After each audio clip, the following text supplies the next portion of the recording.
नमस्कार, मैं भूषण आप सभी का भूषण में स्वागत करता हूं। हम इस वीडियो में बायोलॉजी के कुछ प्रश्न करेंगे जो कोशिका से रिलेटेड है। हम कोशिका के 2 वीडियो और डाल चुके हैं पीछे, जिसमें 15 शायद क्वेश्चन थे, 30 तक हो चुका था, 31वां क्वेश्चन है। हमारा इस वीडियो को बनाना या वीडियो को बनाने का बहुत बड़ा रीज़न ये है कि जैसे हम अगर क्वेश्चन लिखते हैं खुद से और एक बार देख लेते हैं और फिर वीडियो बनाकर डालते हैं तो हम कभी भी इस वीडियो को खुद देख सकते हैं और हमारा रिवाइज हो जाता है। और हम वीडियो डाल देते हैं कि ताकि जिसे मतलब कि जो तैयारी कर रहे हैं उनको ये पता चले कि एग्ज़ाम में किस तरह के प्रश्न, ये सारे प्रश्न जो है प्रीवियस है, ठीक है। हम प्रीवियस को ही देख के चल रहे हैं, किस तरह के लेटेस्ट मतलब पैटर्न किस तरह का है, किस तरह के प्रश्न पूछे जा रहे हैं। और previous question chapter by chapter हम करना चाह रहे हैं। जैसे कोशिका है तो उसके बाद कोशिका विखंडन आएगा, विभाजन, उसके बाद जो उत्तक, तो इस तरह से हम चैप्टर बाई चैप्टर करेंगे। 5, 10, 20 वीडियो में हमारा बायोलॉजी खत्म हो जाएगा, उसके बाद फिजिक्स, फिर केमिस्ट्री का, इस तरह से हम प्रश्न करेंगे, ठीक है। इससे हमारा फ़ायदा है, अगर आप देखेंगे आपको भी फ़ायदा हो रहा है, देख रहे होंगे तो आपको ही पता चल रहा होगा हम इस प्रश्न कर रहे हैं कि नहीं कर रहे हैं, इस तरह के प्रश्न आता है या नहीं आता है। नहीं आता है तो आप भी नोट डाउन कीजिए, तैयारी कीजिए, वीडियो को देखिए, नहीं है तो कहीं से इकट्ठा कीजिए क्वेश्चन को, खुद से आप कोशिश कीजिए या वीडियो देख करके आप लिख सकते हैं क्वेश्चन को और अपना वो कर सकते हैं। हम इस वीडियो में कुछ ऐसे भी होंगे जो एक्स्ट्रा फैक्ट, उसको भी हम बताएंगे। तो चलिए देखते हैं। 31वां क्वेश्चन है खाद्य पदार्थ। देख रहे होंगे 31वां क्वेश्चन है कि खाद्य पदार्थों में अधिक मात्रा में नमक और चीनी डालकर उन्हें लंबे समय तक परिरक्षित किया जा सकता है। ऐसा इसलिए किया जाता है क्योंकि अधिक नमक और चीनी, मतलब देखिए कहना ये कि खाद्य, देखिए जितना भी खाद्य पदार्थ है खाने वाला, उसमें अधिक मात्रा में नमक मिला देते हैं या चीनी डालकर उसे लंबे समय तक पर, जैसे अचार उचार देखे होंगे डालते हैं ना, देखिए ऐसा क्यों किया जाता है। ऐसा इसलिए किया जाता है कि जो सूक्ष्म जीव है उसमें, उसे कोशिकाओं का जो है, सूक्ष्म जीव का कोशिकाओं क्या है, द्रव कुंचित रहते हैं। क्या होते हैं, इससे द्रव कुंचित। इसमें देखिए ऑप्शन में दिया हुआ है कि फट जाता है ना, इससे कोशिकाओं का आकार बदल जाता है रखने से, या खाद्य पदार्थ से पानी निकल जाता है। ऐसा कुछ नहीं है, उसको इसलिए रखा जाता है ताकि क्या होता है, द्रव कुंचन करते रहें, ठीक है। देखते हैं जिससे अचार वगैरह खराब नहीं होता है ना। चलिए आगे देखिएगा। 32वां क्वेश्चन है तारक केंद्र पाया जाता है। तारक केंद्र किसमें पाया जाएगा। हम एक वीडियो बनाए थे पादप कोशिका और यानी पादप कोशिका और जंतु कोशिका, यानी प्राणी कोशिका को ही जंतु कोशिका बोलेंगे। तो इसमें देखिए किसमें पाया जाएगा, तो हम बताए थे कि तारक केंद्र जो है वो सिर्फ प्राणी कोशिका में पाया जाता है। तारक केंद्र को हम क्या बोलते हैं, तारक केंद्र को सेंट्रोइड, ठीक है, सेंट्रोइड बोलते हैं। तब देखिएगा तारक केंद्र अगर बात आए तो किसमें, प्राणी कोशिका में, लाइसोसोम प्राणी कोशिका में। आगे देखिएगा हरित लवक जो होता है, जो सेलुलोज का बना होता है, वो पादप कोशिका में होता है, प्राणी कोशिका में नहीं, ठीक है। यहाँ पुष्पित पौधे हैं तो यहाँ पर देखिएगा आप, अगर कोशिका भित्ति की बात आएगी जो सेलुलोज का बना होता है तो वो सिर्फ पादप कोशिका में पाया जाता है अलग। तो इसका आंसर क्या हो जाएगा, प्राणी कोशिका। अगला क्वेश्चन 33 नंबर देख रहे होंगे आप। 33 नंबर क्वेश्चन है कि प्रकाश संश्लेषण वर्णक हरित लवक के झिल्ली में उपस्थित होते हैं। तो प्रकाश संश्लेषण, जो प्रकाश संश्लेषित होता है हरित लवक, हम बताते हैं कि प्रकाश संश्लेषण में क्या होता है, चार चीज़ चाहिए। क्या क्या, CO2 कार्बन डाइऑक्साइड, उसके बाद सूर्य प्रकाश, खनिज लवण, और क्या चीज़, और हरित लवक क्लोरोफिल। तो क्लोरोफिल में क्या पाया जाता है, देखिएगा हरित लवक के झिल्ली में उपस्थित कह रहा है, देख रहे हैं यहाँ पे हरित लवक के झिल्ली में उपस्थित होते हैं। तो क्या होगा, थाइलेकोइड। क्या होगा, थाइलेकोइड, देख रहे हैं आप। चलिए अगला क्वेश्चन देखिएगा, राइबोसोम केंद्र है। तो राइबोसोम किसका जानते हैं, राइबोसोम में क्या होता है, प्रोटीन संश्लेषण होता है। और कहे कि शोषण, तो शोषण माइटोकॉन्ड्रिया में होता है। रेस्पिरेटरी जानते हैं ना, शोषण माइटोकॉन्ड्रिया में, एटीपी को एडीपी में बदलता है, एडीपी को एटीपी में, और एटीपी को एडीपी में बदलता है कौन, माइटोकॉन्ड्रिया, पता होगा आपको। चलिए तो यहाँ देख रहे हैं। और प्रकाश संश्लेषण का अगर केंद्र कहा जाए तो पत्ती में होता, जानते करते हैं, स्टोमाटा में, यानी हरित लवक। स्टोमाटा तो होता है जहाँ से श्वसन किया जाता है पेड़ पौधे में, हरित लवक में किया जाता है हरे पेड़ पौधे में, ठीक है, क्लोरोफिल की उपस्थिति। पेड़ पौधे को क्या सोपोषी, बाकी को, हरे पेड़ पौधे को सोपोषी, बाकी को क्या बताता है, बाकी को क्या कहा जाता है, परपोषी कहा जाता है, जो पेड़ पौधे पर निर्भर है या अन्य जंतुओं पर। देखिए आगे अगला क्वेश्चन देखिएगा 35 नंबर। तो इसका आंसर है वो समय क्या होगा, प्रोटीन संश्लेषण हो जाएगा, समझ गए। चलिए राइबोसोम का आप मुख्य काम जानते होंगे। राइबोसोम का मुख्य काम क्या है? ये राइबोसोम जो क्या करता है, ये प्रोटीन एमिनो अम्ल के द्वारा प्रोटीन का संश्लेषण करता है। ठीक है, प्रोटीन पता है 20 प्रकार के एमिनो अम्ल से बना हुआ है। ठीक है, चलिए अगला क्वेश्चन देख रहे हैं 35 नंबर। कोशिका के बारे में निम्न में से कौन सा कथन सही नहीं है? बताना है कौन सा कथन सही नहीं है। ध्यान दीजिएगा, कोशिका के आकार और अमाप विशिष्ट कार्य से संबंधित होते हैं। देखिएगा तो ये सही बात है कि कोशिका का जो आकार होता है, उसका अमाप होता है, वो विशिष्ट कार्य से संबंधित होता है। हर कोशिका का अलग अलग होता है। देखिए कुछ कोशिकाओं के आकार बदलते हो, देखिए कुछ क्या कर रहा है, कुछ कोशिकाओं के बदलते आकार होते हैं। मतलब कि देखिए कोशिकाओं के आकार कभी नहीं बदलते हैं, ये गलत होना चाहिए। देखिए आगे देखते हैं, प्रत्येक कोशिका में निष्पादन की अपनी क्षमता होती है। देखे होंगे सब कोशिका का अलग अलग होता है निष्पादन की क्षमता। जिस तरह से पादप कोशिका का है, उस तरह से जंतु कोशिका का है। जंतु कोशिका उतना पादप कोशिका का क्या होती है, उसकी क्षमता उसके अपेक्षा के देखिए कमजोर होता है ना। देखिए जंतु पादप कोशिका में देख रहे हैं, ठंडा में छोड़ देते हैं तो उसमें कोशिका भित्ति होती है ना, सबका अलग अलग है, तो अपनी अपनी क्षमता होती है। देखिए सभी देह ऊतकों में एक ही प्रकार की क्या होती है, कोशिका विद्यमान होती है। तो देखिए देह ऊतक है, देह एक ऊतक जो बनता है, तो देखिए मतलब एक ही प्रकार के कोशिकाओं से मिलकर, ये भी बात सही है। तो इसमें अलग जो था क्या था, कुछ कोशिकाओं के बदलते आकार, तो कोशिका के आकार नहीं बदलते हैं, ये गलत है। देखिए बढ़ोतरी होगी तो क्या होगा, कोशिका में वृद्धि के कारण तो उसका क्या होता है, आकार बढ़ता है, किसका, ऊतक का। शरीर का आकार कैसे बढ़ेगा, सबसे छोटी इकाई कोशिका को बढ़ने से ही वृद्धि होगी उसमें। अगला क्वेश्चन देखिए, तो इसका आंसर क्या होता है, कुछ कोशिका के बदलते आकार होते हैं, ये गलत दिया हुआ है, बाकी सब सही है। ठीक है, चलिए अगला क्वेश्चन देखिए 36 नंबर। आप 36 नंबर देख रहे होंगे, जैव कोशिका का कौन सा भाग पावर हाउस कहलाता है?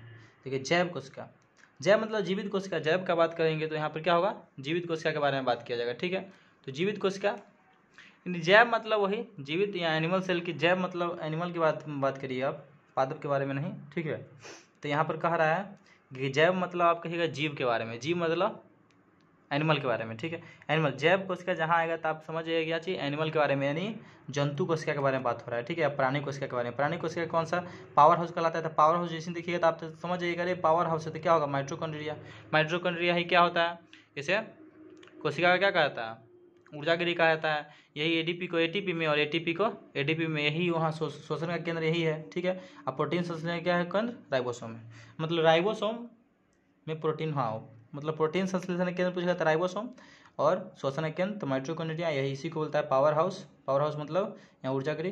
कोशिका भित्ति देख रहे हैं, कोशिका भित्ति पेड़ पौधे में पाया जाता है। केंद्र हर एक कोशिका में क्या होता है, केंद्रक होता है। चलिए आगे हम बात करते हैं, देखिएगा 37 नंबर क्वेश्चन देखिए। आप ज़्यादा से ज़्यादा क्वेश्चन करना चाहेंगे। देखिए 37 में, जंतु कोशिका में निम्नलिखित में से क्या अनुपस्थित होता है? तो जंतु कोशिका में देखिए आ गया ना, जंतु कोशिका में क्या होता है, सब रहेगा, लेकिन जंतु में क्यों विहीन होता है, कथी, कोशिका भित्ति। कोशिका भित्ति जानते हैं, कोशिका भित्ति अगर नहीं हम लोग में भी होता तो ठंडा के दिन में हम कोट जो पहनते हैं, ये बड़ा बड़ा कंबल का इस्तेमाल करते हैं, रजाई में जो ठंड लगता है हम लोग को, देखेंगे आग का इस्तेमाल करते हैं, पेड़ पौधे करते हैं, हम लोग को ठंडा लगता है। देखिए आप जाते हैं रजाई नहीं उड़ाते हैं, फिर भी क्या होता है, वो लोग ऐसे ही हैं, पेड़ पौधे फिर भी जीवित रहते हैं, उनको ठंडा नहीं लगता है, देखते हैं होंगे। चलिए गर्मी में देखिए ऐसे ही वो लोग धूप में रहता है, हम लोग गर्मी में देखते हैं हल्का कपड़ा पसंद करते हैं, धूप से भागते हैं, सर्द गर्म पकड़। देखिए तो इसमें यही जो है कोशिका भित्ति, यही एक अंतर होता है जो अनुपस्थित होता है जंतु कोशिका में, यही कोशिका भित्ति जो सेल्यूलोज की बनी होती है। कोशिका आ सकता है, कोशिका भित्ति किसकी बनी होती है, तो सेल्यूलोज की बनी होती है। क्या होती है, सेल्यूलोज की बनी होती है। ठीक है, कोशिका भित्ति को ही क्या होता है, सेल वाल, इसी को अंग्रेजी में कहा जाता है। समझ गया बात को, तो यही है जो अंतर सबसे बड़ा है। रिक्तिका की बात करें, रिक्तिका मतलब खाली जगह होता है कोशिका में, सबसे ज़्यादा किसमें होता है, पादप कोशिका में होता है, जंतु कोशिका में कम होता है। ठीक है, चलिए आगे क्वेश्चन करते हैं।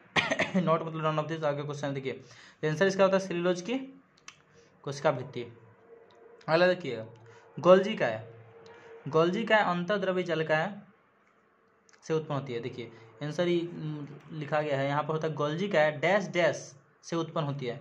तो गोल्जी का जो होती है क्या होती है, गोल्जी का जो होती है क्या होती है, अंतः, कहाँ से, अंतर्द्रव्य रेटिकुलम, यानी जालिका। रेटिकुलम को अंग्रेजी में ही शायद जालिका कहा था। हाँ देखिए रेटिकुलम को ही हिंदी में जालिका कहा जाएगा। ठीक है, तो देखिएगा यहाँ पर याद रखिएगा, रेटिकुलम को जालिका कहा जाएगा। और अंतःद्रव्य क्या हो जाएगा, इंडोप्लाज्मिक। इंडोप्लाज्मिक मतलब अंतःद्रव्य, समझ जाइएगा। तो गोल्जी काय जो होता है, गोल्जी काय वो कहाँ से उत्पन्न होती है, तो अंतःद्रव्य जालिका से, इंडोप्लाज्मिक रेटिकुलम से। ठीक है, चलिए याद हो गया होगा आपको। ये जो गोल्जी काय होती है, गोल्जी काय, ये जंतु कोशिका में क्या कर जानते हैं, जंतु कोशिका में लाइसोसोम का निर्माण करता है। ये गोल्जी काय जो है, ये गोल्जी काय जब देख रहे हैं गोल्जी काय ये, तो ये गोल्जी काय जो ही है ये क्या करता है, जंतु कोशिका में मतलब हम लोग में क्या करता है, ये लाइसोसोम का निर्माण करता है, समझ गए हैं।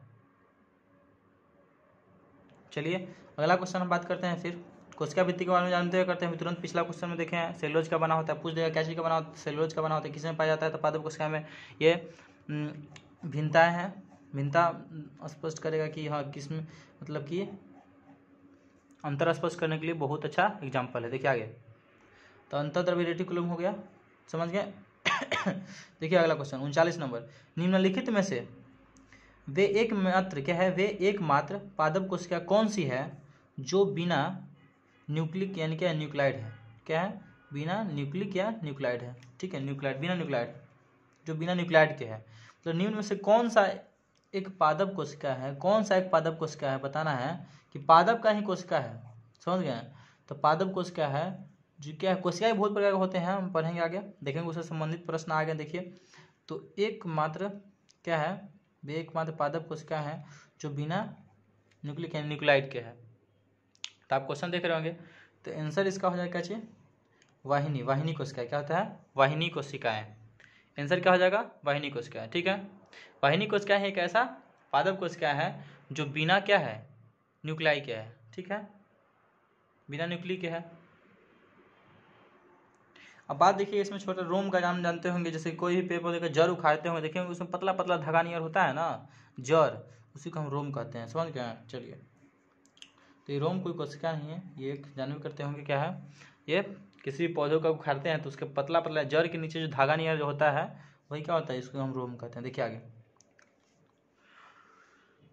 संरचनाओं क्या है, संरचनाओं के कौन से युग्म प्रायः पादप एवं जंतु कोशिकाओं में पाए जाते हैं। देखिएगा, बताना है कि संरचनाओं के बताना, इसमें जो दिया हुआ है इनमें से कौन सा युग्म ऐसा है जो पादप कोशिका और जंतु कोशिका दोनों में, युग्म मतलब दो, देखिए ना, युग्म मतलब जोड़ा, दो दिया हुआ, सब में और देखिए दिया हुआ है ना, और दिया हुआ है, इसमें दोनों बताना है कि पादप कोशिका और जंतु कोशिका। देखिए क्लोरोप्लास्ट आ गया, यानी पौधा में होगा, समझ रहे हैं ना, जंतु में नहीं होगा, तो इसको छाट देंगे, छटा गया। चलिए, तो दिया हुआ देखिए कोशिका कला, कोशिका भित्ति जैसी आएगा तो समझ जाइए कि नहीं है, क्लोरोप्लास्ट है, क्लोरोफिल वाला है, तो ये नहीं होगा, ये नहीं होगा, नहीं ना होगा।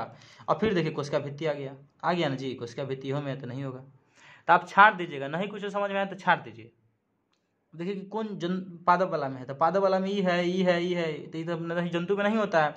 अब बच गया एगो, देखिए अंतःद्रव्य जालिका और कोशिका कला है, तो ये हो जाएगा आंसर, समझ गए। चलिए, तो हम एग्जाम में अगर नहीं आता है तो हम क्या करेंगे, ऑप्शन से जा करके हम आंसर ला सकते हैं। कैसे, देख लिए आप, छाट करके, समझ गए बात को। चलिए, तो अगर आप इस तरह के भी नियम ऑप्शन से भी आप जाकर कर सकते हैं। अगर आंसर याद नहीं है तो आप ऑप्शन पे जाइए और देखिए ऑप्शन में क्या क्या नहीं हो सकता, क्या हो सकता है, ठीक है, क्या हो सकता है तो वो तो आप देख ही लीजिएगा। नहीं हो सकता है तो कौन कौन नहीं हो सकता है, अगर मान लीजिए कि इसमें 2 को छटता तो 2 को हम छाट लेते। मान लीजिए कि आपके भित्ति इहो में है, भित्ति इहो में, अभी बताया था, तो भित्ति ये दोनों कट गया। अब बात कीजिएगा कि न्यूक्लियस, तो न्यूक्लियस दोनों में होता है, इहो में है, और न्यूक्लियस देखिएगा इहो में है, न्यूक्लियस ए में नहीं है। तो आप कहिएगा अरे क्लोरोप्लास्ट, तो क्लोरोप्लास्ट तो क्लोरोफिल से रिलेटेड है, तो क्लोरोफिल हरित लवक। अब बात करें किस में होगा, तो पौधा में, तो इहो ना हो तो इहो हटा दीजिए, तो ये दोनों होगा, दोनों में, समझ गए आगे। चलिए, निम्न में से किस सवाल का प्रयोग अंतरिक्ष अनुसंधान में किया जाता है, तो आप पढ़े होंगे क्लोरेला। क्लोरेला क्या है, क्लोरेला का प्रयोग क्या किया जाता है, अंतरिक्ष में ले जाने के लिए आता है। देखिए क्लोरेला का प्रयोग मतलब अंतरिक्ष अनुसंधान में इसलिए किया जाता है कि क्या करते हैं ना, कि अंतरिक्ष यात्री इसको अपना भोजन वजन के मतलब उपयोग के लिए और ऑक्सीजन की प्राप्ति के लिए ले जाते हैं, कहाँ, अंतरिक्ष यान में अपना रखते हैं। कहाँ रखते हैं, अंतरिक्ष यान में। क्या ये जो है क्लोरेला एक ऐसा सवाल है जो क्या करता है, भोजन के रूप में इस्तेमाल किया जाता है, और ये ऑक्सीजन मतलब कि इससे ऑक्सीजन की प्राप्ति होती है, समझ गया। तो इसलिए इसको कहाँ क्या किया जाता है, अंतरिक्ष अनुसंधान में प्रयोग में लाया जाता है। और जो भी जाते हैं अंतरिक्ष में एस्ट्रोनॉट तो क्या करते हैं, इसका इस्तेमाल करते हैं, ले जाते हैं अंतरिक्ष यान के फौज में रखते हैं, उसके पास रखते हैं। ठीक है, चलिए आगे देखिए।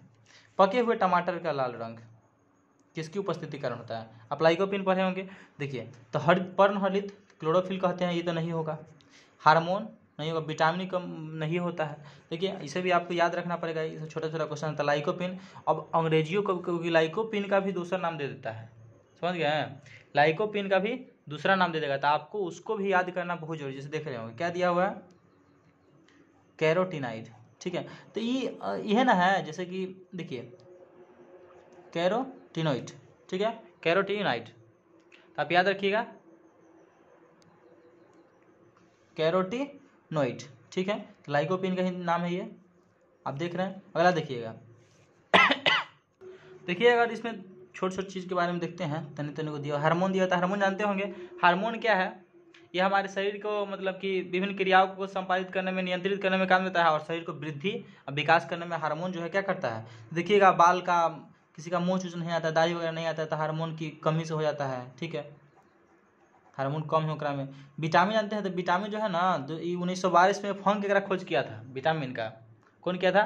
फंक किया था। और ये ऐसा एगो चीज़ है कि ऊर्जा, इससे ऊर्जा प्राप्त नहीं होता है, इससे ऊर्जा नहीं मिलता है विटामिन से, लेकिन ये तनी मात्रा में चाहिए शरीर को लाभदायक के लिए। ठीक है, इससे ऊर्जा नहीं मिलता है। पर्णहरित के बारे में जानते हो, क्लोरोफिल, ये पेड़ पौधा में होगा तो ये प्रकाश संश्लेषण के लिए यानी फोटोसिंथेसिस के लिए क्या होगा, ये सहायक होगा, समझ गया। इसमें नहीं होगा, उसमें प्रकाश संश्लेषण नहीं होगा।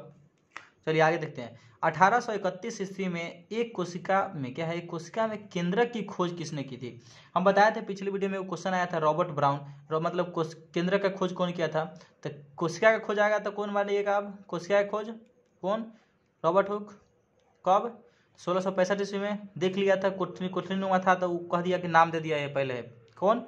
Robert Hooke. अब देखिए, रॉबर्ट ब्राउन 1831 ईस्वी में देखा और नाम दे दिया केंद्रक। केंद्रक आप जानते होंगे, केंद्रक को क्या कहा था? मस्तिष्क कहा जाता है। किसका?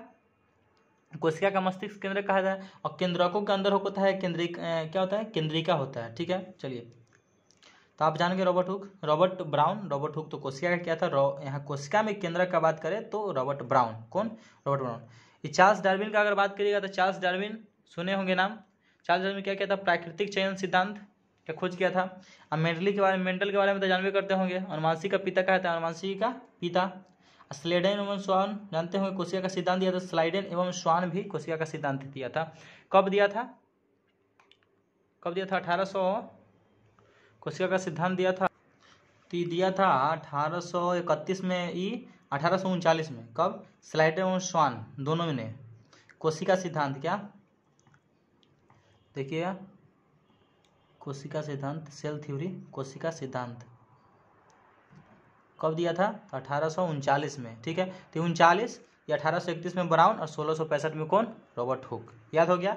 चलिए, 3-4 क्वेश्चन आपको।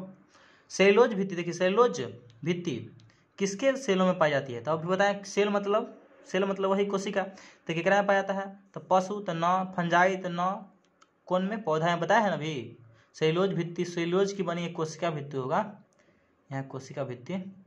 ठीक है, सेलुलोज की बनी हुई कोशिका भित्ति किसमें पाई जाती है? तो पौधों में पाई जाती है। समझ गया। चलिए,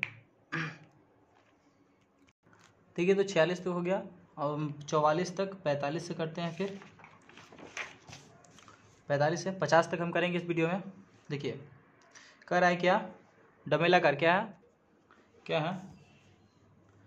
डम्बेलाकार द्वार कोशिका किसमें पाई जाती है? डम्बेलाकार द्वार कोशिका जो होता है ना, वो डम्बेलाकार होता है किसमें? गेहूं में होता है। किसमें होता है?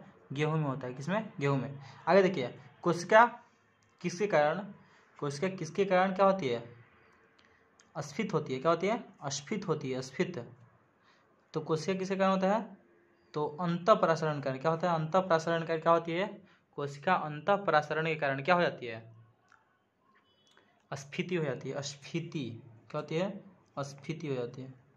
अंतःपरासरण के कारण अस्फीति हो जाती है। ठीक है, अगला देखिए, कह रहा है कि अतिवर्धन क्या होता है? अतिवर्धन का अर्थ क्या है? तो अतिवर्धन का अर्थ उसमें पढ़े होंगे आप, आवर्धन। आवर्धन और अतिवर्धन। तो आवर्धन मतलब होता है क्या चीज़, वो फिजिक्स में आप पढ़े होंगे, लेकिन यहाँ अतिवर्धन है। तो अतिवर्धन में क्या होता है, अतिवर्धन, अति मतलब ज़्यादा, और वर्धन मतलब क्या होता है, बढ़ जाना। यानी देखिएगा, तो अति लुप्तता का पूर्ण खानपान होता है। देखिए अतिवर्धन मतलब क्या होता है, कोशिका, देखिए कोशिकाओं की संख्या में क्या होती है, असमान वृद्धि। तो अतिवर्धन, अति मतलब ज़्यादा, अति मतलब ज़्यादा हो गया। अब वर्धन मतलब क्या हो जाएगा, वर्धन मतलब वृद्धि होना। तो ये आप याद रखिएगा, क्या होगा, बहुत ज़्यादा वृद्धि हो जाएगा तो अति वर्धन हो जाएगा। ठीक है, तो कोशिका की संख्या में वृद्धि होगा, ना कि उसके आकार में। संख्या में याद रखिए, किस चीज़ में, अति मतलब ज़्यादा यानी संख्या में होगा। देखिए कह रहा है कि सबसे, अगला क्वेश्चन है कि सबसे छोटे जीव जो स्वयं विकास एवं प्रजनन करने में समर्थ है। तो बताना है, देखिएगा विषाणु नहीं होता है, अभी कोरोना वायरस आया था, देखिए स्वयं नहीं होता है, जाके कोशिका में एक बनाता है, क्योंकि एक प्रकार के निर्जीव की तरह होता है। ठीक है, तो माइकोप्लाज्मा एक ऐसा है जो क्या है, सबसे छोटा जीव है। ये जीव के बारे में बात है, तो सबसे छोटा जीव कौन है, माइकोप्लाज्मा है। और ये क्या है, विकास, स्वयं विकास भी करता है और ये प्रजनन करने में समर्थ भी है। ठीक, प्रजनन करने मतलब क्या है, ये मतलब एक दूसरे को जब मतलब कि पीढ़ी बाई पीढ़ी ये बढ़ते रहेगा, जनसंख्या वृद्धि करने में ये है सक्षम है। कौन, तो माइकोप्लाज्मा। अगला देखिए सेलुलर एवं मॉलिक्यूलर। देखिए सेलुलर और मॉलिक्यूलर जीव विज्ञान का केंद्र कहाँ स्थित है, तो आप जानते होंगे हैदराबाद। कहाँ है, हैदराबाद है। ठीक है, देखिए अब भारतीय कृषि अनुसंधान की बात करेंगे। भारतीय कृषि अनुसंधान तो नई दिल्ली में है। ठीक है, कहाँ है, नई दिल्ली में। ठीक, चलिए